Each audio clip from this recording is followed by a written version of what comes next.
Good morning, Radhe Radhe, जय श्री राम। स्वागत है आपका अपने एनएजी कोचिंग क्लासेस के अंदर। तो आज हमारा टॉपिक है हिंदी साहित्य का भक्ति काल। और भक्ति काल में हम संत काव्य धारा को पढ़ रहे हैं। तो संत काव्य धारा में आज हम कबीर के बारे में चर्चा करते हैं।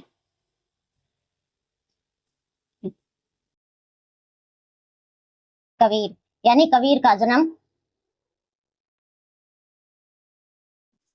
1398 ईस्वी, काशी बनारस। और कबीर की मृत्यु 1518 ईस्वी में मगहर में।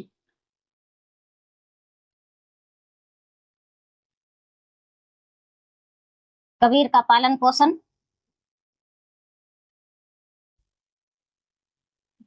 नीमा और नीरू ने, यानी नीमा का नाम माता है और पिता। कबीर की पत्नी का नाम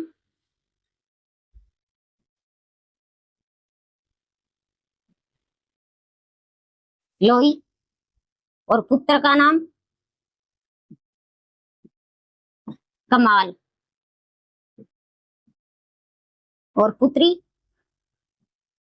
कमाली। कबीर का शिष्य धर्मदास और कबीर के गुरु कौन है? कबीर के गुरु रामानंद। और मुस्लिम अनुयायियों के द्वारा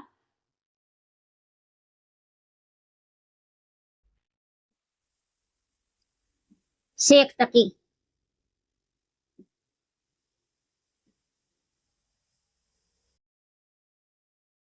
यानी कबीर का जन्म पूछा जाता है तो 1398 ईस्वी में कहाँ हुआ? काशी, बनारस या वाराणसी। और मृत्यु 1518 ईस्वी में कहाँ हुई थी? मगहर में। और इसका पालन पोषण है वो नीमा और नीरू ने किया था। ये क्या थे? एक जुल्हावा दंपति परिवार था। यानी कबीर की पत्नी का नाम पूछा जाता है तो लोई, और पुत्र का नाम पूछा जाता है तो कमाल है, पुत्री का नाम कमाली। और इसका शिष्य है धर्मदास। कबीर का शिष्य धर्मदास है। और कबीर के गुरु कौन है? रामानंद है। यानी मुस्लिम अनुयायियों के द्वारा अगर करीब कबीर का गुरु पूछा जाता है तो वो कौन सा है? शेख तकी।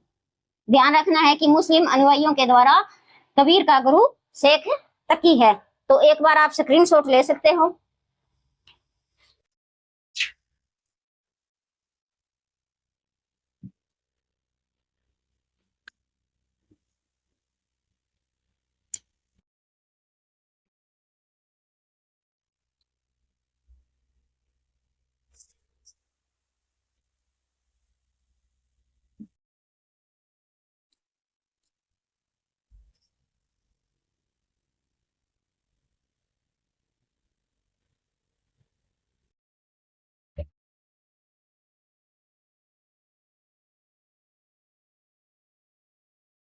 डॉक्टर नगेंद्र के अनुसार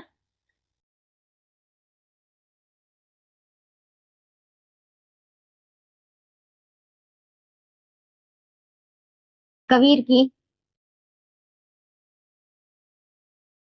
कुल 63 रचनाएं हैं।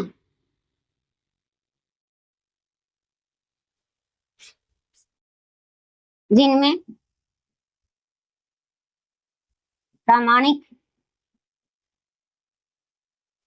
रचना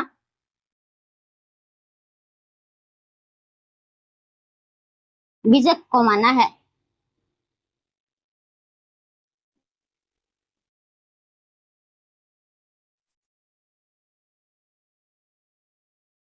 और बीजक के 3 भाग हैं।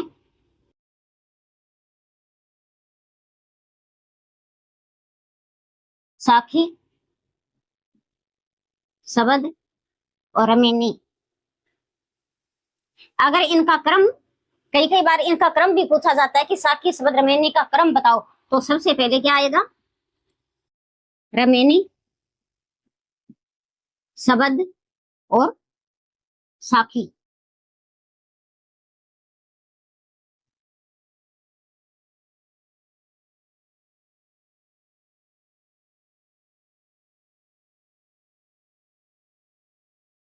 बीजक का संकलन उनके शिष्य धर्मदास के द्वारा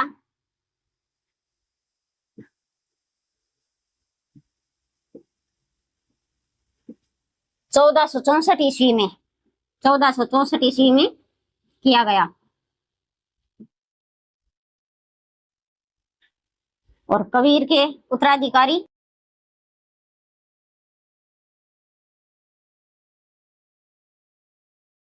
उत्तराधिकारी धर्मदास व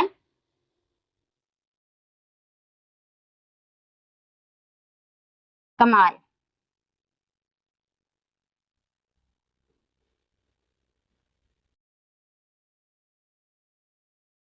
कबीर की अन्य रचनाएं हैं जैसे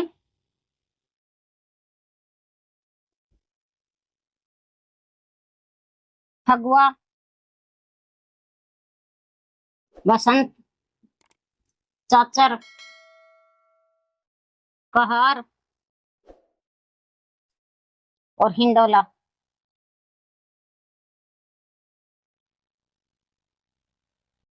तो अब हम देखते हैं कि साखी।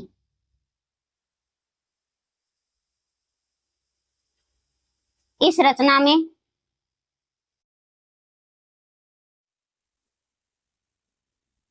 कबीर द्वारा रचित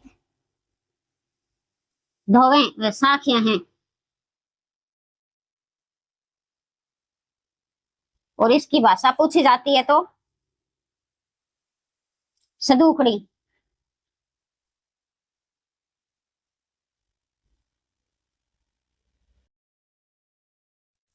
अगर डॉक्टर नगेंद्र के अनुसार कबीर की रचनाएं पूछी जाती है तो क्या है कबीर की कुल, यानी कबीर की कुल कितनी रचनाएं हैं? 63, जिनमें प्रमाणिक रचना है वो बीजक ही को ही माना है। प्रमाणिक रचना कौन सी है? बीजक। यानी बीजक के 3 भाग हैं, साखी, शबद, रमेनी। अगर इनका क्रम पूछा जाता है कि क्रम से लगाओ तो पहले रमेनी, शबद और साखी। बीजक यानी बीजक का संकलन है वो उनके शिष्य धर्मदास के द्वारा किया गया है। किसके द्वारा किया गया है? धर्मदास के द्वारा। और कब? 1464 ईस्वी में। मोस्ट इंपोर्टेंट है, ये तारीख भी ध्यान रखनी है। और इसका संकलन किसने किया था? धर्मदास ने। और कबीर के उत्तराधिकारी पूछे जाते हैं तो धर्मदास व कमाल। कबीर की अन्य रचनाएं हैं फगुआ है, बसंत है, चाचर, कहर और हिंडोला। और साखी यानी इस रचना में कबीर द्वारा रचित दोहे या साखियां हैं। और इसकी भाषा पूछी जाती है तो सदूखड़ी भाषा है। एक बार आप स्क्रीनशॉट ले सकते हो।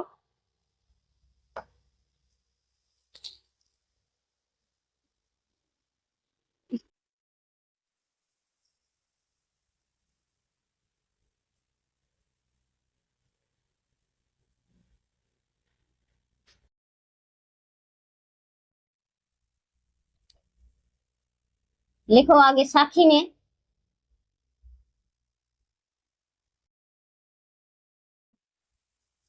मानव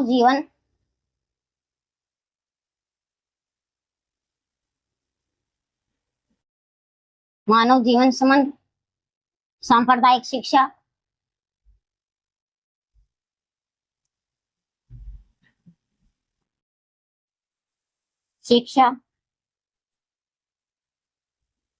उपदेश व अध्यात्म का वर्णन मिलता है।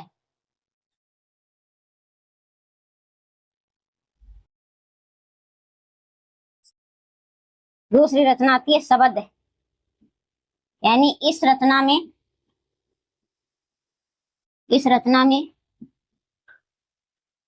कबीर द्वारा रचित पदों का वर्णन किया गया है। पदों का वर्णन किया गया है। भाषा, ब्रज और पूर्वी बोली।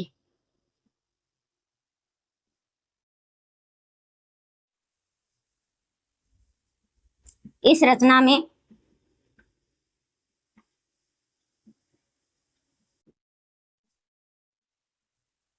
माया संबंधी विचारों का वर्णन किया गया है।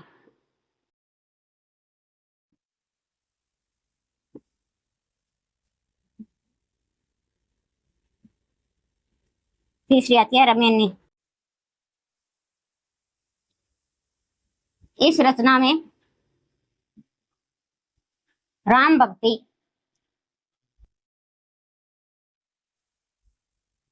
और चौपाइयां का वर्णन।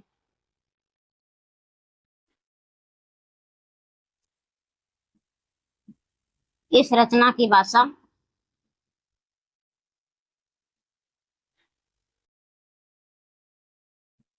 ब्रज और पूर्वी बोली।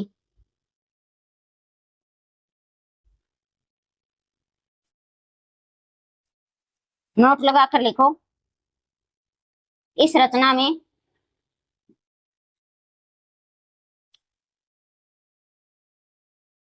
ईश्वर संबंधी विचार,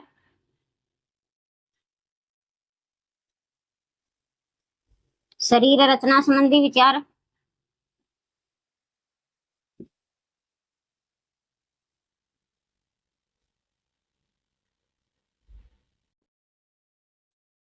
और दार्शनिक संबंध विचार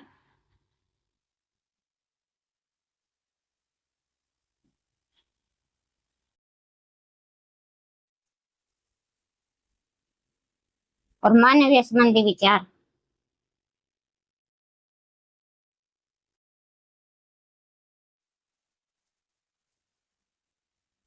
वर्णन किया गया है।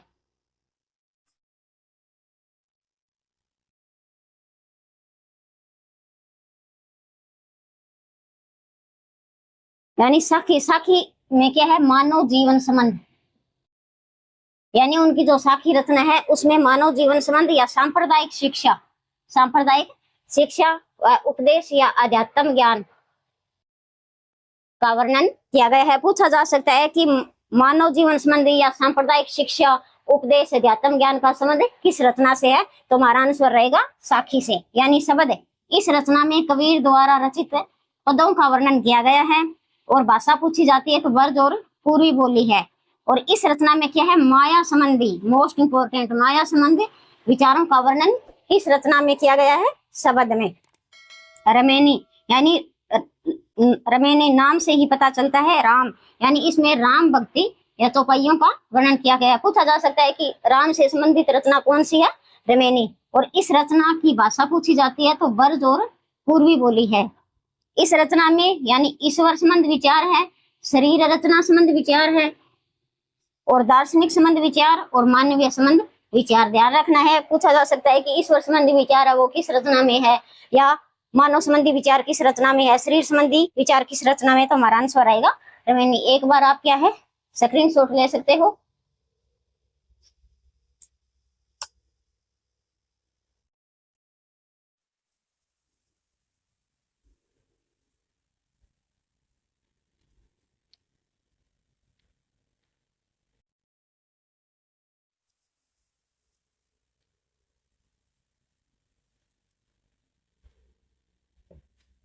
अब नोट लगा कर लिखो।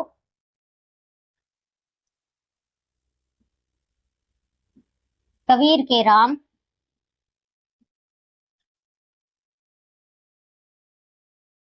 दशरथ पुत्र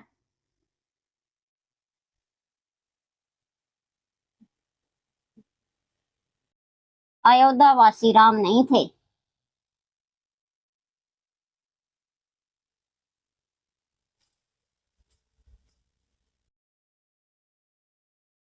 परम ब्रह्म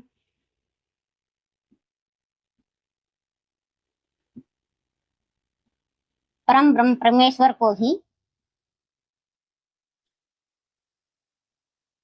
इन्होंने राम माना है।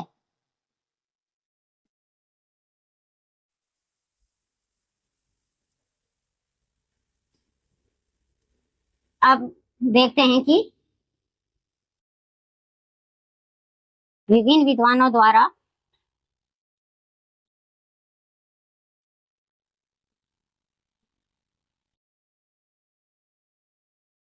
कबीर की भाषा।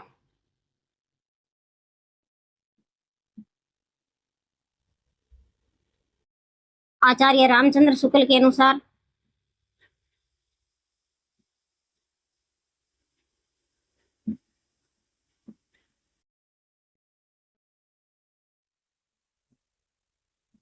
सदुखड़ी भाषा। और कहीं कहीं पूर्वी बोली का भी प्रयोग हुआ है। कहीं कहीं पूर्वी बोली का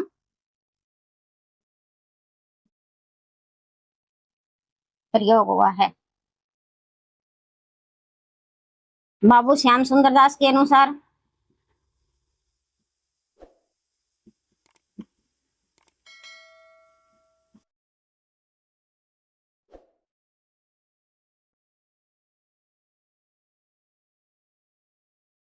पंचमेल खिचड़ी।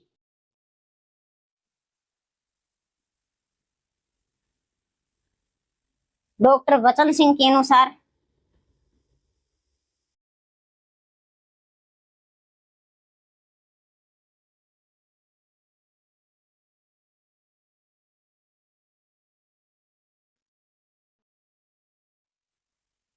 संतों की भाषा।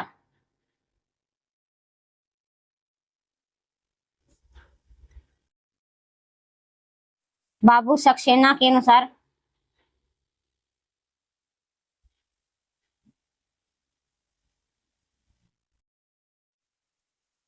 अवधि का प्रथम कवि। अवधि का प्रथम कवि। और डॉक्टर सुनीति कुमार चटर्जी के अनुसार ब्रज भाषा। ब्रज भाषा। यानी कबीर कबीर के राम कहा जाता है कि कबीर के राम है वो दशरथ के पुत्र अयोध्यावासी राम नहीं थे। उन्होंने क्या है, परम ब्रह्म परमेश्वर को ही राम माना है।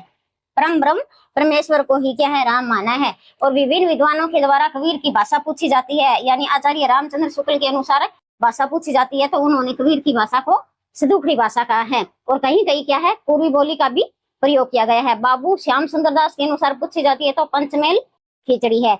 और बाबू सक्सेना के अनुसार पूछी जाती है तो अवधी भाषा का प्रथम कवि किसने कहा है, अवधी भाषा का प्रथम कवि बाबू सक्सेना के अनुसार। और डॉक्टर वचन सिंह के अनुसार संतों की भाषा।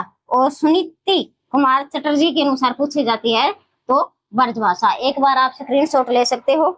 एक और लिख लो। उदय नारायण तिवारी के अनुसार, उदय नारायण तिवारी के अनुसार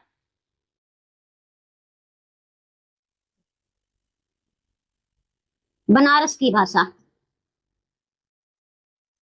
बनारस की भाषा।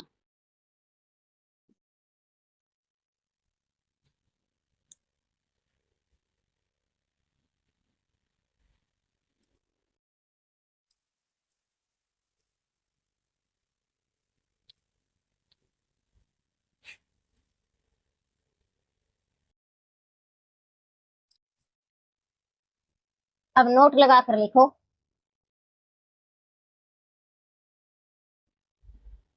संत काव्य की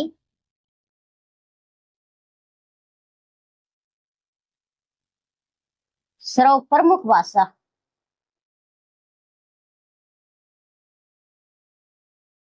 ब्रज भाषा है।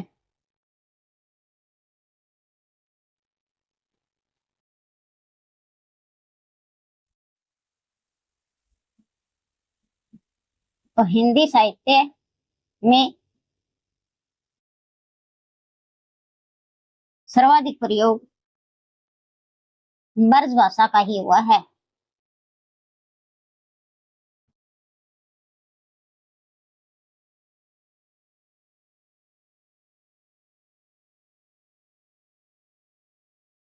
अब देखते हैं कि कबीर की विशेषता।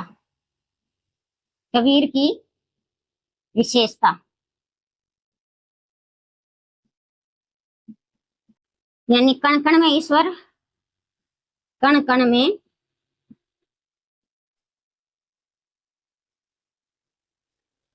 विद्यमान है।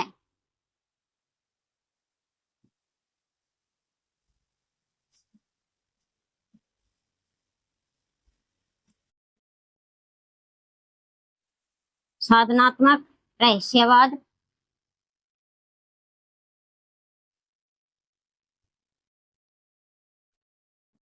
विरह में व्याकुलता,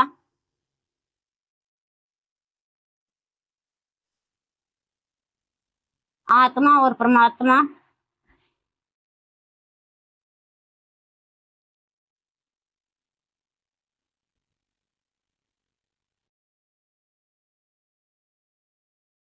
एक तत्व,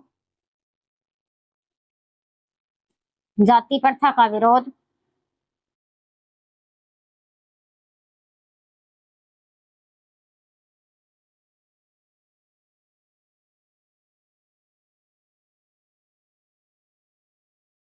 मूर्ति पूजा और तीर्थ यात्रा का विरोध,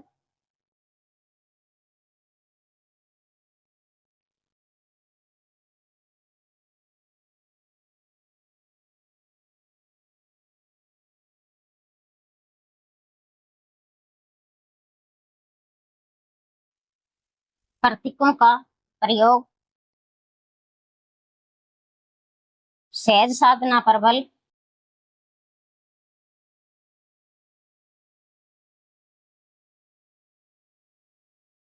पुस्तकीय ज्ञान का प्रयास,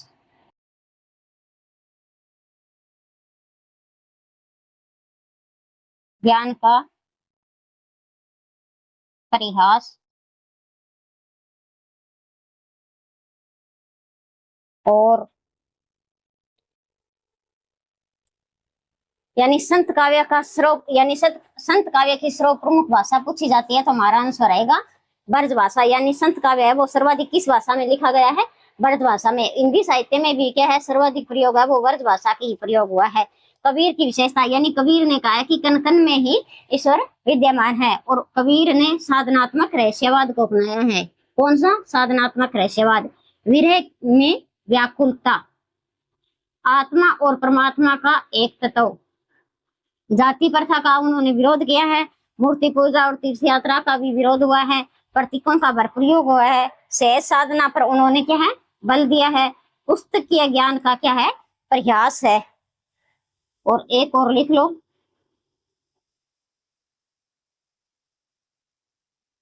बौद्धों का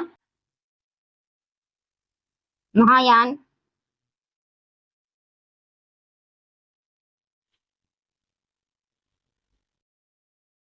का प्रयोग।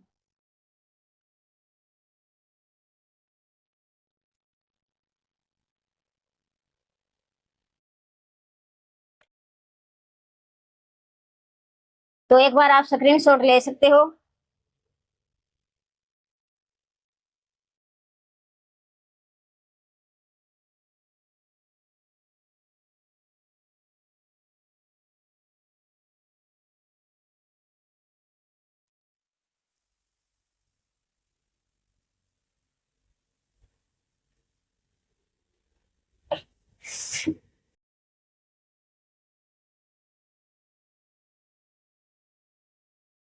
कबीर पर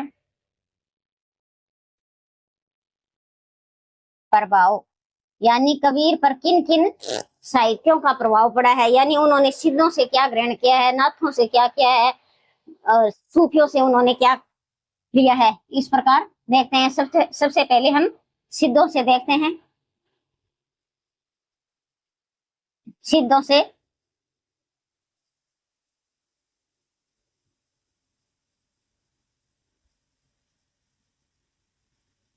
उल्टवासी शैली,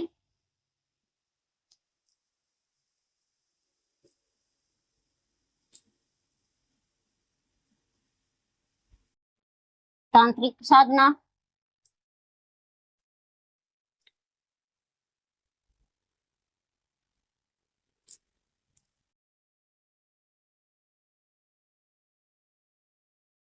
रहस्यवाद। अब नाथों से देखते हैं, कबीर ने नाथों से क्या ग्रहण किया है। गुरु को महत्व, हठ योग, योग और भक्ति,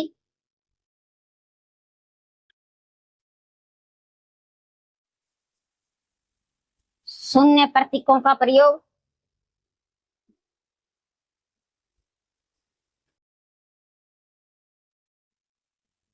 और सूफियों से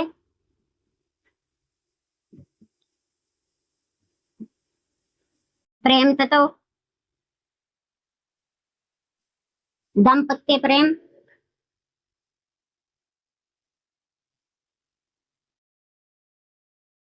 भावनात्मक रहस्यवाद,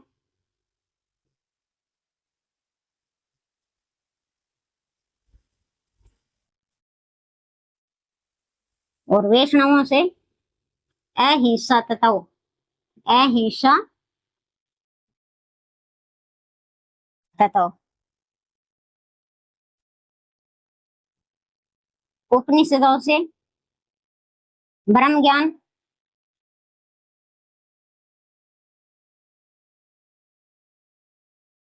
और मानव जीवन संबंधी, मानव नहीं माया जीवन संबंधी।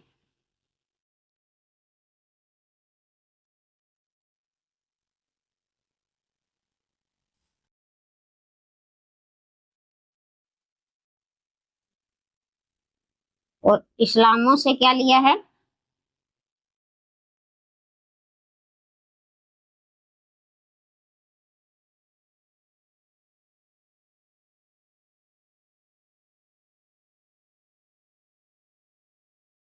अकेश्वरवाद, साधना प्रबल,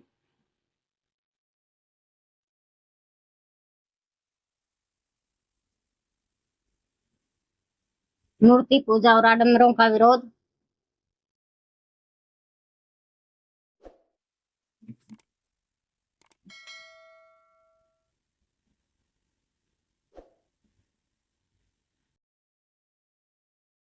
और शंकराचार्य से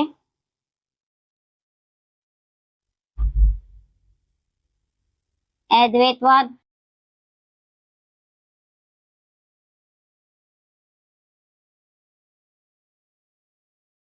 भक्ति भावना प्रबल, और माया संबंधी विचार।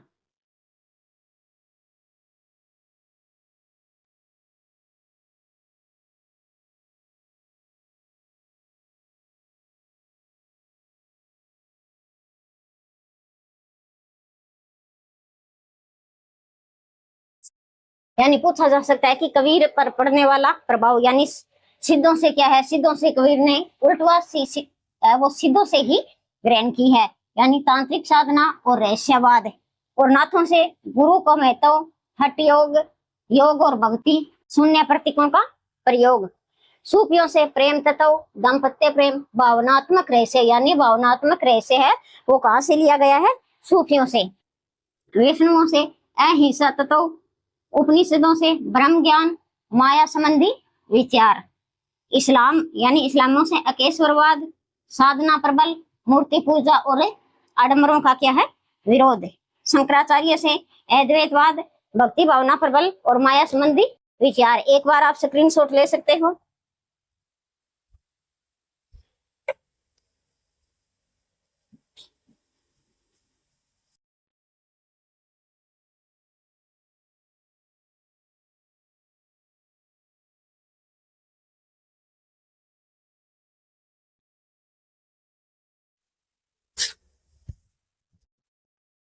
अब नोट लगा कर लिखो। संत काव्य में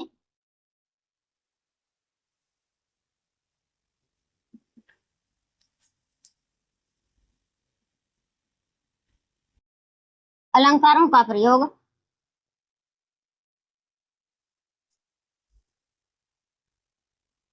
चमत्कार प्रदर्शन के लिए नहीं किया गया।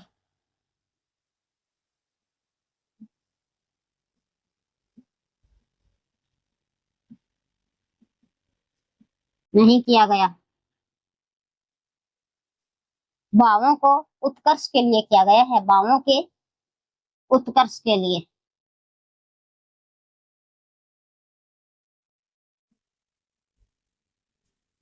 आगे लिखो नोट लगाकर। संत काव्य में शांत रस की प्रधानता है, शांत रस की प्रधानता है, परंतु कबीर की उल्टवासी में अद्भुत रस है।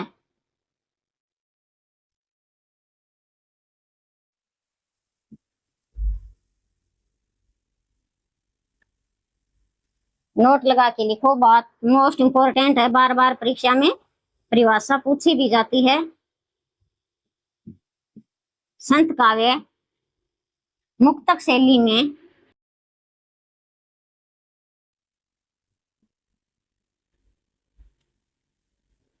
लिखा गया है।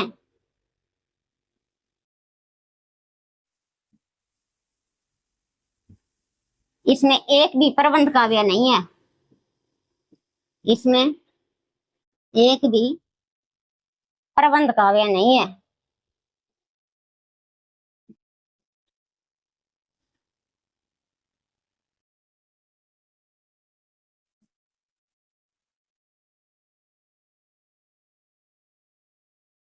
अब हम देखते हैं कि परिभाषा यानी कबीर को क्या क्या कहा गया है।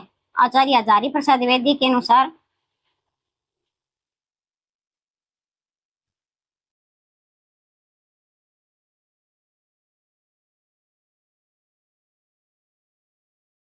कबीर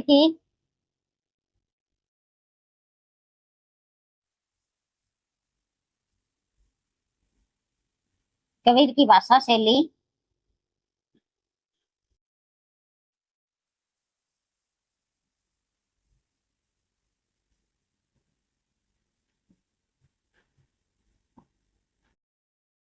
कबीर की अक्कड़ भाषा शैली के कारण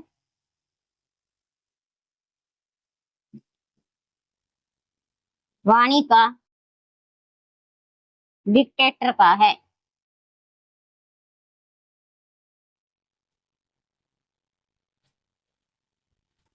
दूसरी परिभाषा है द्विवेदी की,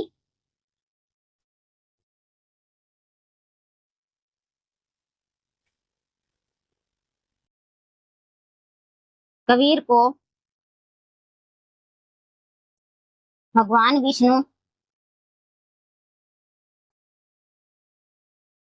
के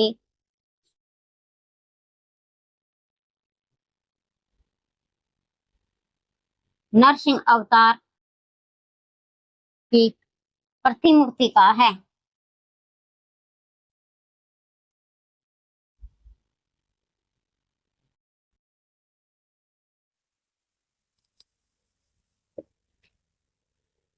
कहा जाता है कि संत काव्य में जो अलंकारों का प्रयोग हुआ है वो चमत्कार प्रदर्शन के लिए नहीं किया गया, यानी भावों के उत्कर्ष के लिए किया गया है।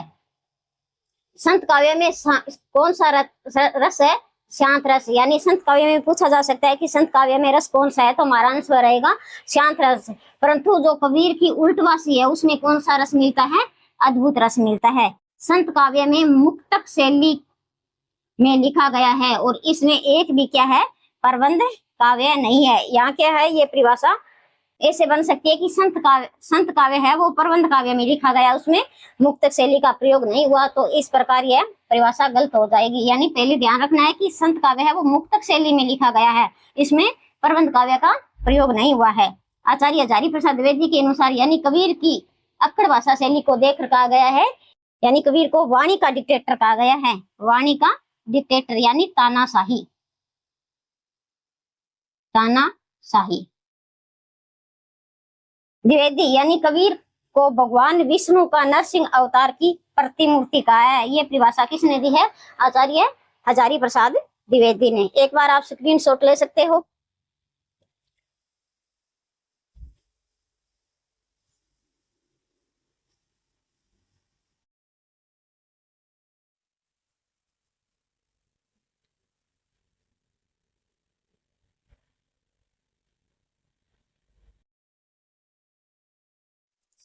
और एक परिभाषा और है आचार्य हजारी प्रसाद द्विवेदी की।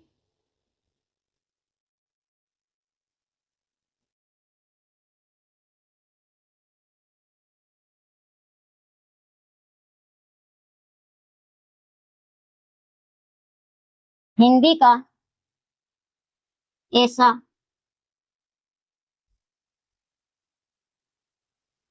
जबरदस्त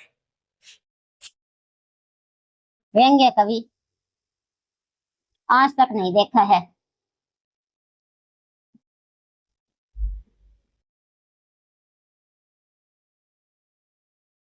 हजारी।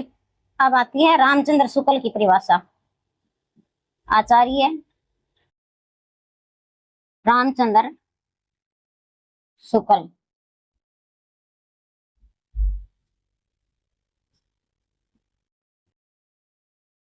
साधना के क्षेत्र में जो ब्रह्म है, भक्ति के क्षेत्र में वही रहस्यवाद है, रहस्य रहस्यवादी है। दूसरी परिभाषा और है शुक्ल की।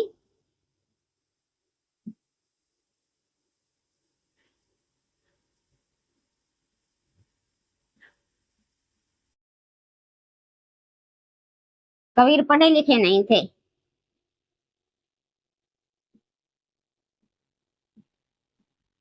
लिखे नहीं थे, परंतु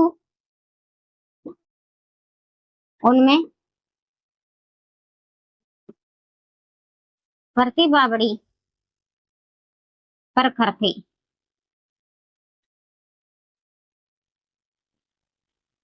डॉक्टर नगेंद्र के अनुसार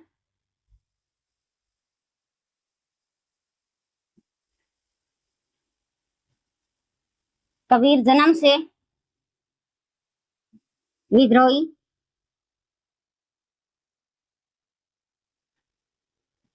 और प्रकृति से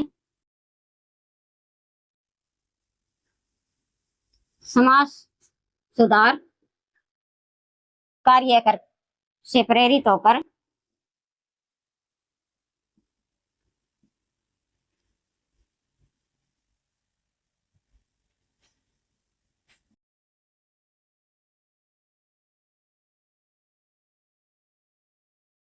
धर्म सुधार और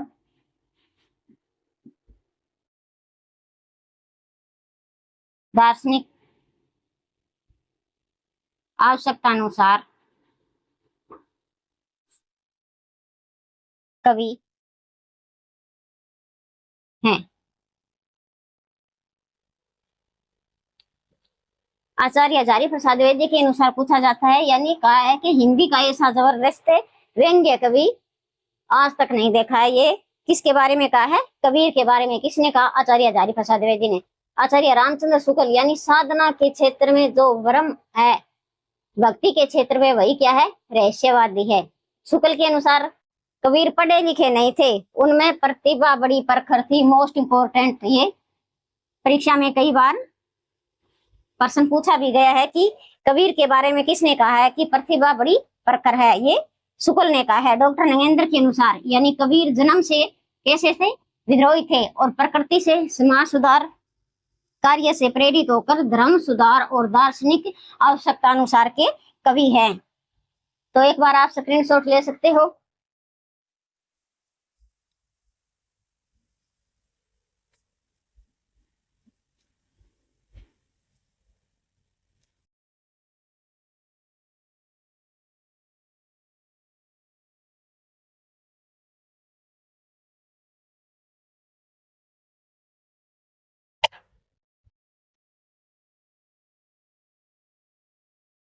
डॉक्टर वचन सिंह के अनुसार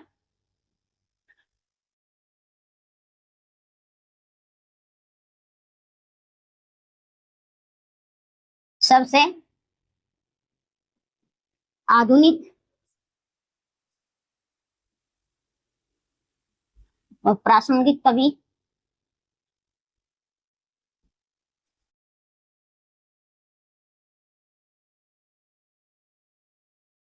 रेडिकल सुधार,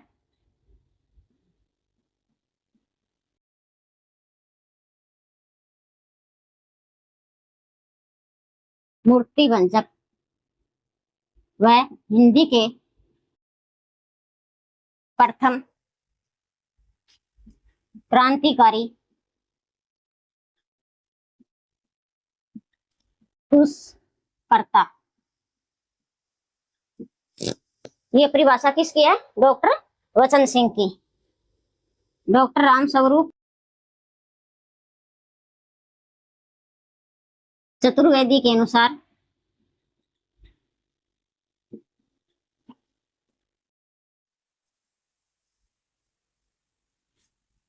सच्चे अर्थों के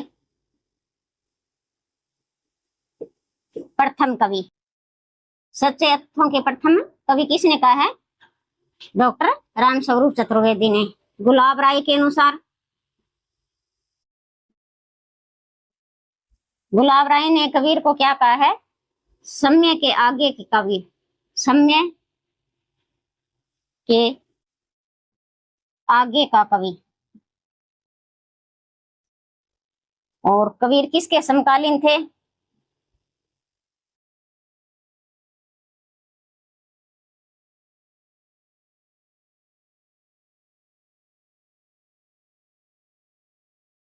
सिकंदर के समकालीन थे।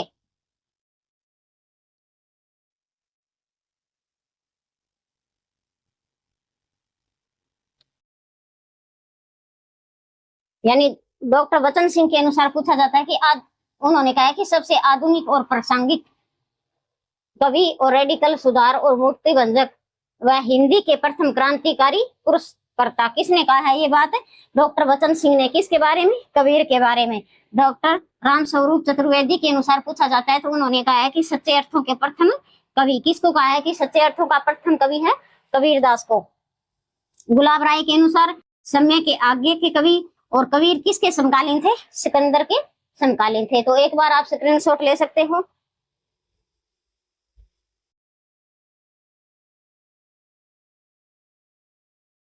तो आज की हमारी क्लास है यहीं तक। मिलते हैं नेक्स्ट वीडियो में, तब तक के लिए धन्यवाद। जय हिंद, वंदे मातरम।